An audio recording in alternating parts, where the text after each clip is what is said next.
Jesus put you and Cardi B together. Listen to the story though. Listen to the story.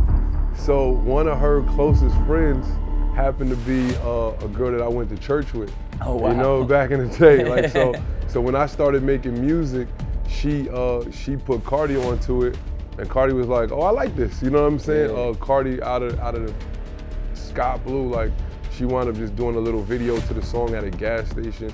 And I felt like that was just one of the moments that like really just set me on my way. Wow. And this is like 2012 or 13 or something like that. Wow. So so it just came full circle when she started making music. She was like, I know somebody that rap, you know what I'm saying? Yeah. She started asking me for help and advice, and we just been rocking ever since. Yo, so you know old school Cardi. Old school Cardi. Oh yeah, welcome to the Daily Cannon. It's going all the way up, and it's an honor, privilege, and a pleasure to be joined by somebody who is shaking up the game in the big way, dominating music on both sides as an artist, as well as putting people on, giving them hits. Now has his own record label, and in TV and movies out here too. The one and only multiple threat, Pardison Fontaine. Thank you. What's good, my brother? I'm great. How are you? Chilling, man.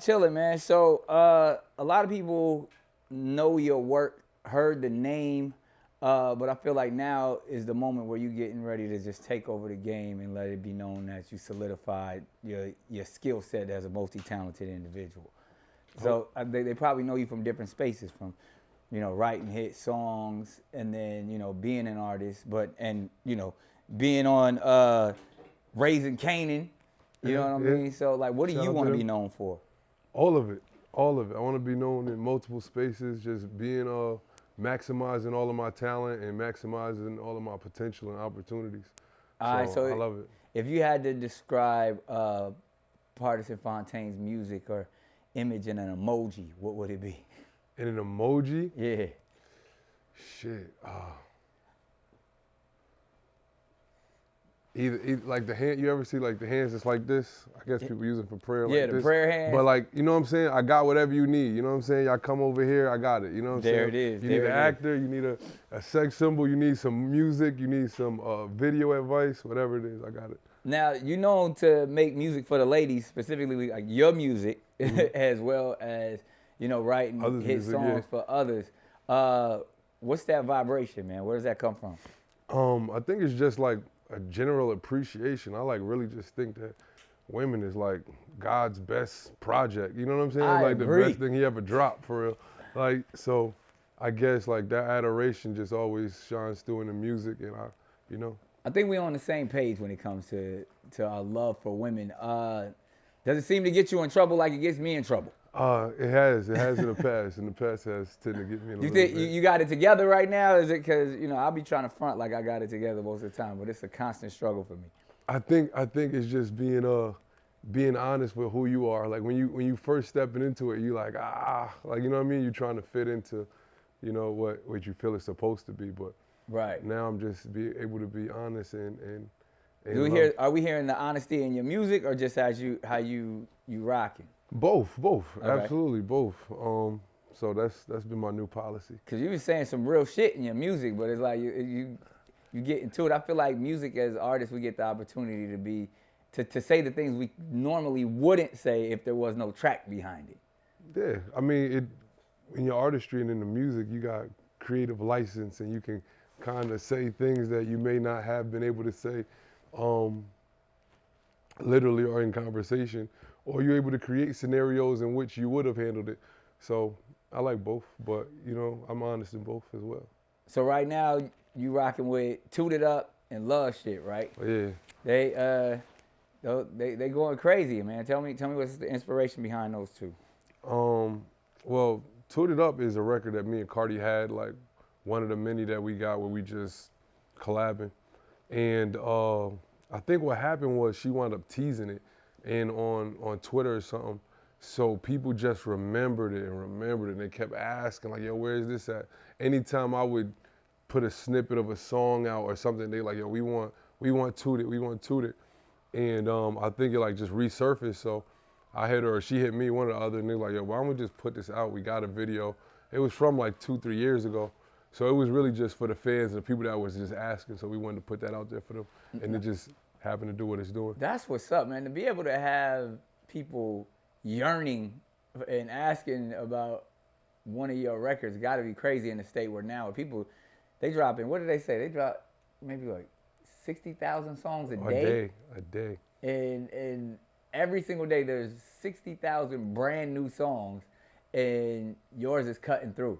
I mean, that got to be outstanding. And what do you think that magic is?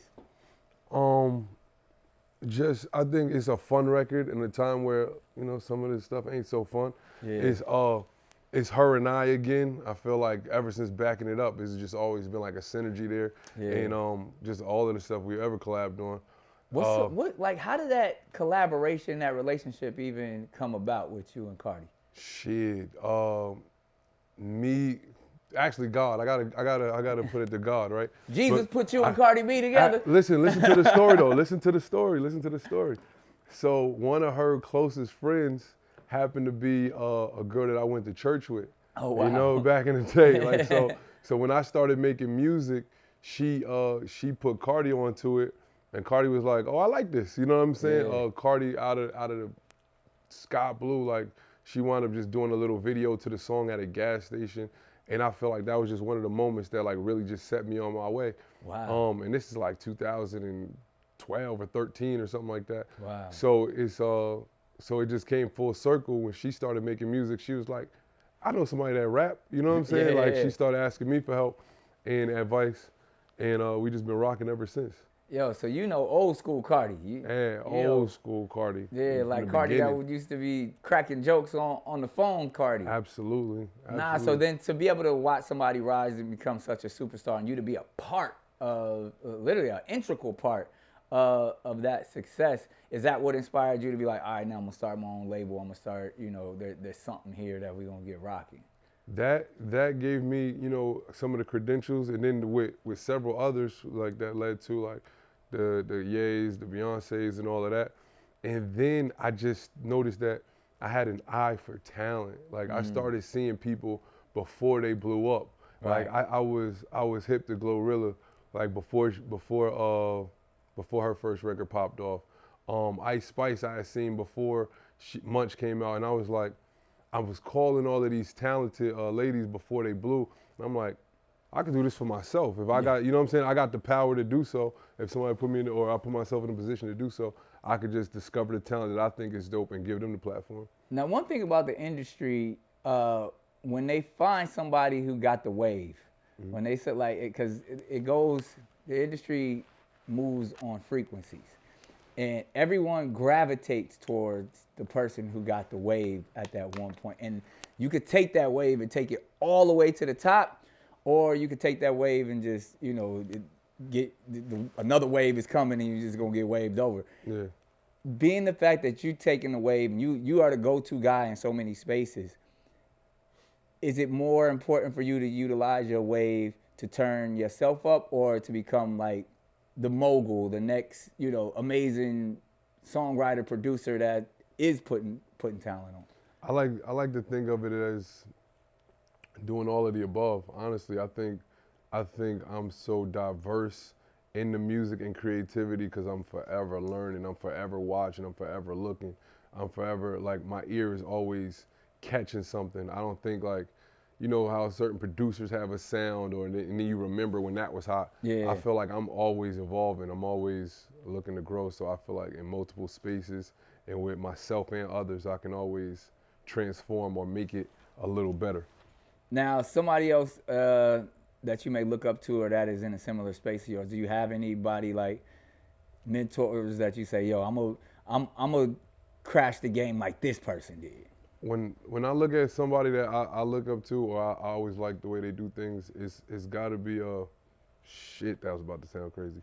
All right, not always like the way they do things, but the way they've transcended creativity and time. I gotta look at Pharrell and Kanye West. Like, you know what I'm saying? Those are two people that have, every time you see them in a different space, they've been able to like recreate what they've got going on, or recreate what's new, or push the limits. Like, oh, y'all might not like this right now, but in 3 years, watch how it changes everything that's outside. Yeah. So those are two people that I've always been able to like, hey, I don't got to be boxed in. Like they never was. Now, have you got a chance to build with either one of those individuals, Ye or Pharrell? You been in the studio with them? Both, yeah, with both of them. Actually. What was it like being in the studio with Pharrell?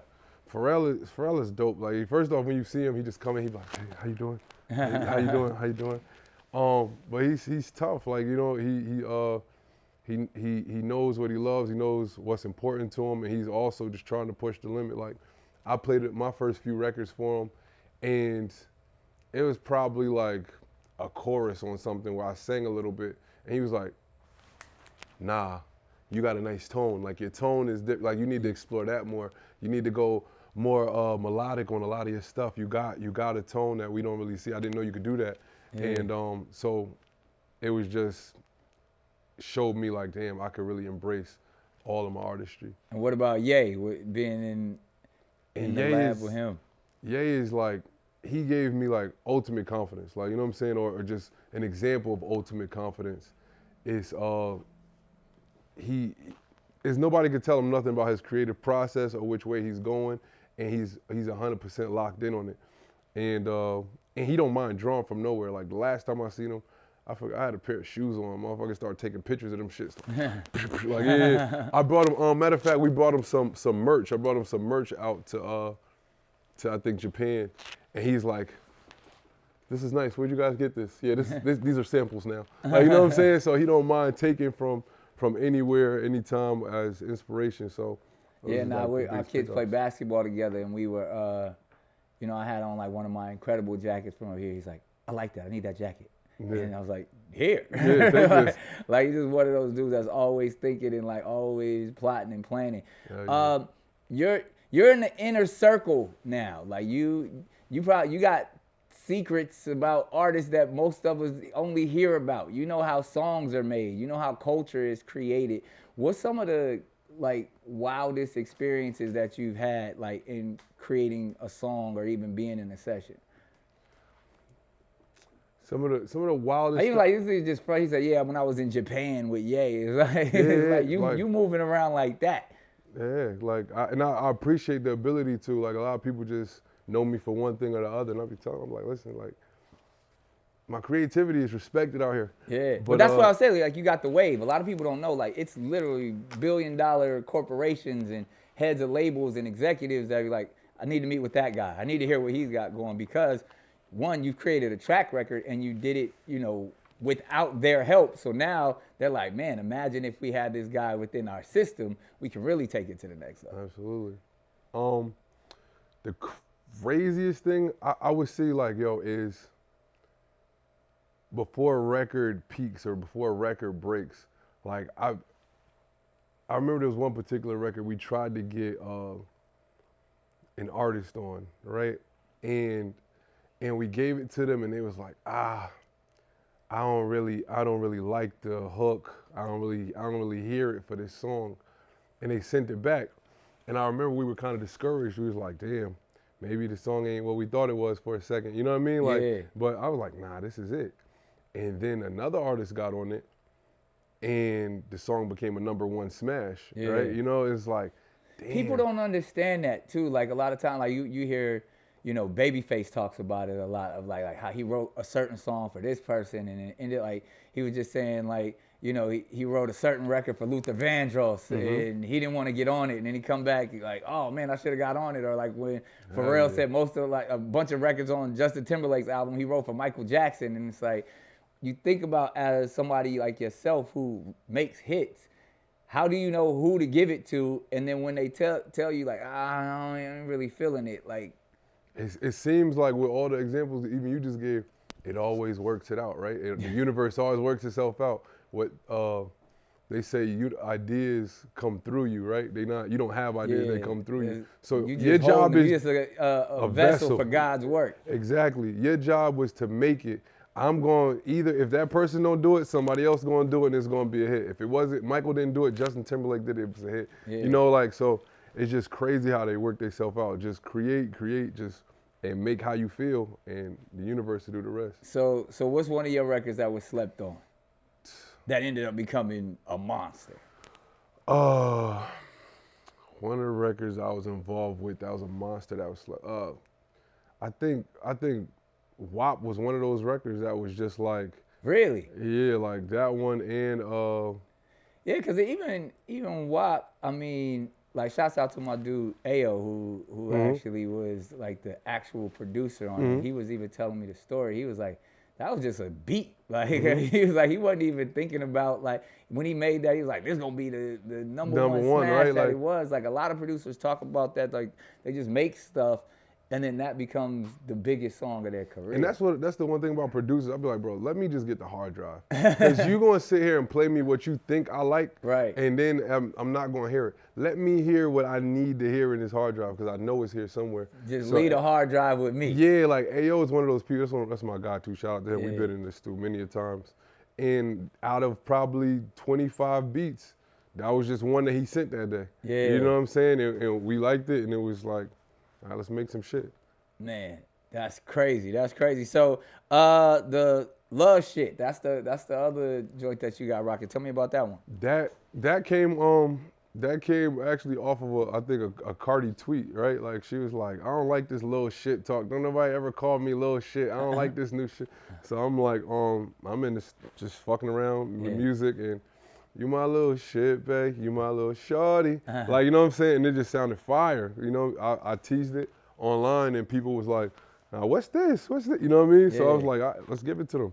Is that how you break your records? You test them all online and. I'm a person that I can't even wait, because you know the music industry, the process of clearing and then waiting and setting it up at DSP, that's a long time to me. Right. I got ADHD, so I need instant dopamine hits all the time. Like, you know what I mean? So it's like, I made it, I want somebody to hear it, I want them to tell me if they like it or not, and I just like to post. That's the beauty of the game today, where you can just drop stuff and the people will let you know if it's a hit or not. Yeah, they'll let you know if they rock with it or not. So everybody, I'm pretty sure you get this question a lot, because you acting now. Clearly, you got the wave when it comes to creating songs. So the writing and the producing, as well as being an artist. If you only could do one, which one would it be? If I could only do one from the jump, or only do one now? Right now. Oh, damn! I still would have to say music. I believe, even though I don't like the extras that come with music, but it's like when I get in my car, I play instrumentals. Like, you know what I mean? I don't even really listen to like a bunch of other stuff a lot. Yeah. So I'm always trying to make something. I'm always trying to hear something in a beat I didn't hear before. I'm always trying to. So then would it be you as an if you can only be an artist, or damn, I gotta narrow it down that much. You can only be an artist, or you can only be a songwriter, producer. The bag's in the songwriting and the producer, right? It is in the longevity, right? Because you got, as an artist, you got a window, right? Yeah. You got a window, and you got your audience and all that. But it's still my passion to make it for me. Why is it so much of your passion to be an artist? I think because when I really got into it, it was just my expression. That was my way of letting the world know I existed, and this is who I was. Like, so for example, I used to play ball. Like, you know, I was always good. I was always a starter. I never was a bench player, like, but I was never like the one. Like, you know what I'm saying? I was never like, yo, we coming here to see such and such. You know what I mean? I was never the one. I wasn't going to the NBA. Yeah. So I needed something. I'm like, nah, I need something that's me. I fell in love with the ability to go into my room, like before I was ever going to studios, just go in my room, load up a beat and say something that never existed before, like something that the universe didn't have. I could go in there, create it, give it to the world, and then people could hear it and it become a part of their day. Like, it would become what they listen to on their way to work or in the shower. It affect their mood. And I was able to like influence or touch people that I never even met. So I fell in love with that idea of something that I thought of is getting to other people. Yeah. So that's what I really love about it. That's true artistry. I mean, and a lot of people may just be discovering you as an artist, but I mean, like you said, you've been getting it over a decade. Yeah. I mean, that grind. I mean, there's a lot of people that's gonna watch this and be inspired, what would you tell them in that sense to where it clearly is not easy because you've been working at this, you know, for a long ass time. The best thing I can say is like I told my mom. I remember like before anything had popped off, before this made any sense, I wound up leaving school just to rap, right? Imagine telling your mom like you leaving a scholarship to come home and rap. So for the first few months or whatever, it was nothing. Like it was just me in my room making noise, just making noise. And she like, yo, what are you gonna do with this? Like what's your backup plan? And I told her, I'm like, I don't think God would put all of this in me, like all of this talent, all of this passion for something in me, for him to just leave me and nothing come of it. Yeah. So if this is really like in you and this is really your passion, I say just stick at it and go at it relentlessly every day. Yeah. Attack it every day. Yeah, I don't need no plan B because I'm everything I plan to be. Who said that? That's you? That's your Yeah, bar? you know, it's light. It's light. Look, so if they ever ask you for a Nick Cannon bar, then that was one of them. There it is. And speaking of bars, man, I mean, you are truly successful and living the life that you want to live. So we have this final segment that we call life lessons. We put 60 seconds on the clock. All you gotta do is fill in the blank, and you give us your life lessons in less than 60 seconds. You ready? My life lesson. Yeah, easy call. I'm my best when I'm full. I learned to never. Listen to what people say. I thank my mother for teaching me how to. Show compassion. I always regret not. Doing what I wanted to do the first time. When I'm excited, I grab my phone. I want to be remembered for. Making somebody smile. My favorite quote or lyric is. Damn. Well, I think, let me just go with the DMX one. Who I am is who I be, and you stuck with it. So if we're going to be dogs, who I am is who I be, and that's how it is, or something like that. And if we're going to be dogs, then you stuck with it. My worst quality is. My worst quality is my ADHD, bro. Like I can't. I will miss phone calls. I will miss texts. I will miss a bunch of everything, bro. But charge it to my. That's my number one quote. Charge it to my mind and not my heart. Yeah. Because I'll be fucking up. There it is. There it is. All right. When I'm alone, I often think. I always keep a blank on me. Hat. I wish the OGs would have told me. Shit is not easy. And lastly, the world needs more. Love.